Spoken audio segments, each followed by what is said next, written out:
Em Atos, vimos Paulo, outrora violento perseguidor dos cristãos judeus, tornar-se zeloso apóstolo de Cristo junto às nações não judaicas. Com Romanos começamos os 14 livros da Bíblia, que o Espírito Santo inspirou este exemplo fariseu, agora fiel servo de Deus, a escrever. Quando Paulo escreveu Romanos, já completara 2 longas viagens de pregação, e estava bem adiantado na terceira. Escrevera 5 outras cartas inspiradas. 1ª e 2ª Tessalonicenses, Gálatas e 1ª e 2ª Coríntios. Contudo, parece apropriado que, nas nossas Bíblias modernas, Romanos preceda as outras, visto que considera extensamente a nova igualdade entre judeus e não-judeus, as 2 classes a quem Paulo pregou. Romanos explica a mudança nos tratos de Deus com o seu povo, e mostra que o inspirado Antigo Testamento hebraicas havia predito há muito, que as boas novas seriam proclamadas também aos não-judeus. Paulo, usando a Tércio como secretário, tece um argumento rápido e cita um número espantoso de passagens do Antigo Testamento num dos mais poderosos livros das Escrituras gregas cristãs, NT. Com notável beleza de linguagem, ele considera os problemas que surgiram, quando as congregações cristãs do primeiro século eram compostas tanto de judeus como de gregos. Tinham os judeus prioridade por serem descendentes de Abraão? Tinham os cristãos maduros, por terem sido libertos da lei mosaica, o direito de fazer tropeçar seus irmãos judeus mais fracos, os quais ainda se apegavam aos antigos costumes? Nesta carta, Paulo estabeleceu firmemente que os judeus e os não-judeus estão em pé de igualdade perante Deus, e que o serem eles declarados justos, não é mediante a lei mosaica, mas pela fé em Jesus Cristo, e pela benignidade merecida de Deus. Ao mesmo tempo, Deus requer dos cristãos que mostrem a devida sujeição às diferentes autoridades sob as quais se encontram. Como teve início a congregação de Roma? Havia grande comunidade judaica em Roma, pelo menos desde o tempo em que Pompeu tomou Jerusalém em 63 a.E. Em Atos 2:10, declara-se especificamente que alguns destes judeus se achavam em Jerusalém em Pentecostes de 33 e.C., onde ouviram a pregação das boas novas. Os viajantes convertidos se demoraram em Jerusalém para aprender dos apóstolos, e, mais tarde, os de Roma sem dúvida retornaram ali, alguns provavelmente no tempo em que irrompeu a perseguição em Jerusalém. Atos 2:41-47, 8:1-4, outro sim, o povo naquele tempo viajava muito, e isto talvez explique a íntima familiaridade de Paulo com tantos membros da congregação de Roma, alguns dos quais ouviram provavelmente as boas novas na Grécia, ou na Ásia, em resultado da pregação feita por Paulo. A primeira informação fidedigna sobre esta congregação se encontra na carta de Paulo.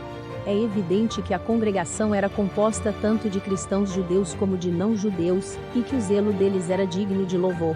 Ele lhes diz: fala-se da vossa fé em todo o mundo e a vossa obediência tem sido notada por todos. Romanos 1:8, 16 e 19, Suetônio, escrevendo no segundo século, relata que, durante o domínio de Cláudio, 41 ao 54 e.C., os judeus foram banidos de Roma. Voltaram, porém, mais tarde, segundo evidenciado por estarem Áquila e Priscila em Roma. Eles eram judeus a quem Paulo conhecera em Corinto, e que haviam partido de Roma na época do decreto de Cláudio, mas haviam retornado a Roma no tempo em que Paulo escreveu à congregação ali.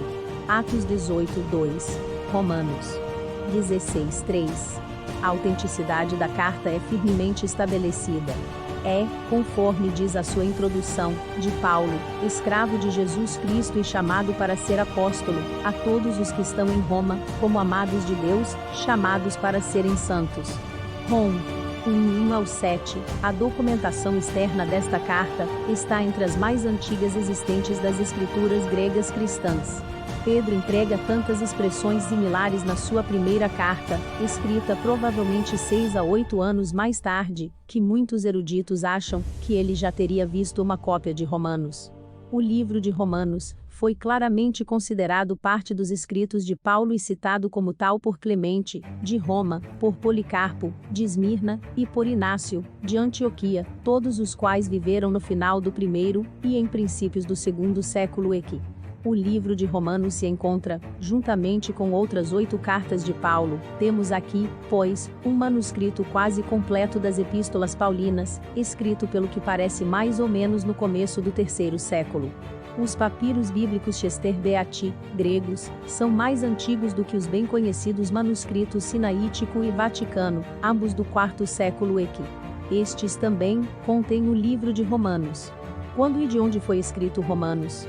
Não há discordância entre os comentaristas bíblicos, de que esta carta foi escrita da Grécia, bem provavelmente de Corinto, quando Paulo fez uma visita ali, que durou alguns meses, perto do fim de sua 3ª viagem missionária. A evidência interna indica Corinto.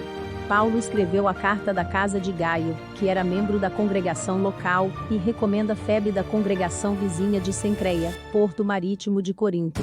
Pelo que parece, foi Febe que levou esta carta a Roma.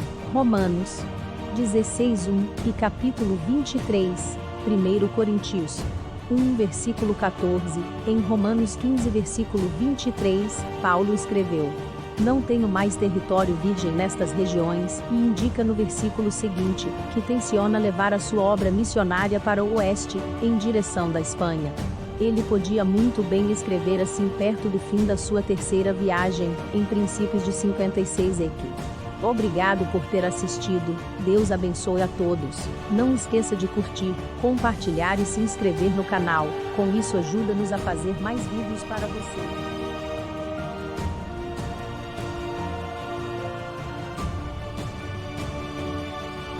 Em Atos, vimos Paulo, outrora violento perseguidor dos cristãos judeus, tornar-se zeloso apóstolo de Cristo junto às nações não judaicas. Com